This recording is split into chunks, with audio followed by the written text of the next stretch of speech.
Alright, so here's my wing tip. Obviously I flipped the wing right side up so things look a little more normal. The very first thing that I did with my wing tip was very simply, I made this piece here. This is roughly, I don't know, 1.5 inches thick, or 1.5 inches wide, I think. 1.5 inches, 2 inches, I'm not sure. And it's roughly 1/2 inch thick. The reason I made it this wide is because I wanted it to resist bowing when the fabric is put on. The fabric's going to try to pull it, and I didn't run the risk of it getting bowed at all.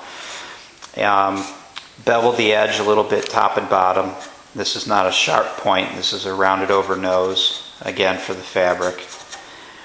And I just ran it even with the outside of the spar on both ends, here and here.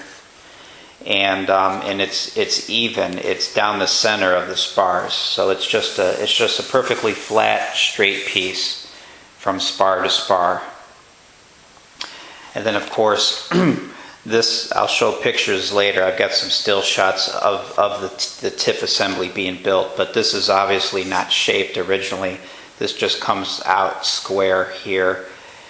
So then you can run this front nose piece from the nose of the leading edge, and it comes back, and it squares off here as it butts up against this piece. And then just having a butt joint here I wasn't happy with strength wise, so I added these reinforcement blocks to help tie in this piece to this piece. And then you did the same thing for the trailing edge, if you will. This piece here, you just run it from your end rib. The aileron is here. Run another piece from your end rib tip, and just run it and butt it here to your tip piece, and then another reinforcement block here to tie these all together. Same shape, the same beveled edge, a little rounded nose. That is the same story with the front as well, obviously, here. So you have that same general shape for the whole tip. You have this beveled edge that flows all the way for the whole tip. I should probably close those blinds. This is getting a glare, but you can see that shape continues on for the whole tip. And then after I got all that in place, again, I'll show you some still pictures, but I held most of these pieces on here with some wax cord just to hold them in place until the epoxy set. And then I come back and I filled in with these reinforcement blocks. After that was done, I basically came around with my hand and started grabbing and pinching things the way that the fabric will when I put the fabric on. And wherever there was movement, I came back and installed these little braces here to prevent any kind of movement or flexing that may occur when the fabric is put on. In the case of the wingtip here, I'm not so sure the fabric would really squeeze this that much because this is a pretty hefty piece, but it is a wingtip, and this may see some abuse as far as hanger rash and whatnot. So I went ahead and reinforced it with these pieces here. These attach to the spars because obviously the spars are nice and strong, so they run from the spars out to the wingtip here. The reason they crisscross is because because of the way that these braces run, this would have been at an angle so that it would have actually come through here more. Same thing with the front piece here. It would have had to been at more of an angle, and it would have come in through here. And I thought they were too close. They would have been too close to these ends rather than more in the center, where the center is where it needs the support.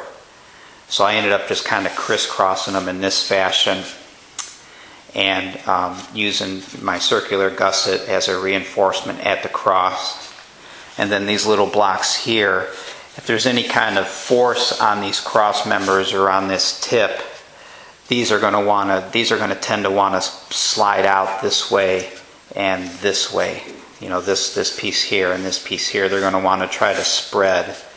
So I went ahead and put these blocks on and epoxied these together just to prevent these from skidding, so to speak.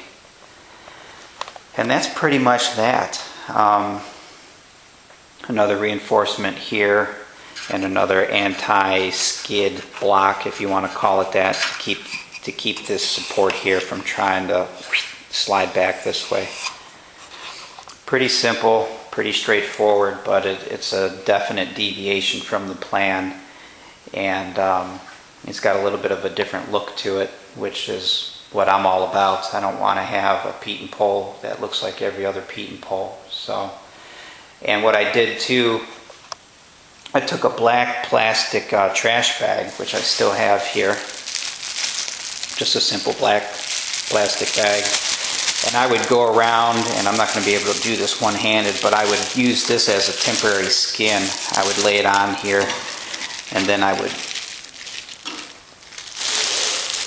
let's see, I'd pull it tight like this, just to get an idea of what the shape is going to look like when you get the fabric on. Like I said, I can't do it one-handed, trying to hold the camera, but just a thin plastic bag of some sort. And, you know, lay it over your wingtip and up to the rib at different areas and pull it tight, you know, top and bottom, just to get an idea of what that tip's going to look like when you get it all covered with fabric. So that is that. I'll see if I can't get some still shots. And that was my knees clicking. Pay no attention to that. I'll get some still shots and go into a little more detail if need be. So here's the first piece of the wingtip. That's that straight board, and it's held in place with epoxy, obviously, and the wax cord. There's no clamping used. It's just the cord to help hold it in place. Here is the front and rear pieces put on, and again, those are held in place with the wax cord. Now the bevels on the outer edges, those are all done on the table saw, but no other shaping's been done to this point. Here's the wingtip in place, no wax cords, it's just hanging there by the epoxy. And again, the beveled edges are in place, those are done on the table saw prior to assembly, but no shaping yet. Here is the shaping. You can see the corner where the front spar is. That rounded edge there is starting to take shape. Some forming is being done to get that to flow a little better. Here's another shot of it. You can see again at the end of the front spar there, that corner is now rounded and smoothed, and I'm starting to flow the three pieces into one another, so it's a nice flowing shape. And then let me think, this picture coming up here, I believe, yes, that is the finished leading edge. That is all in place. The finished wingtip with the bracing. You can see the little bracing there on the front piece of the wingtip going back to the spar. And then this next shot here, this is the cross bracing on the main body of the wingtip prior to the circular gusset being put in place. So that just gives you a little bit of an idea of the process. Of course, you can make your wingtip any way, shape, or form you see fit. This is just how I did mine.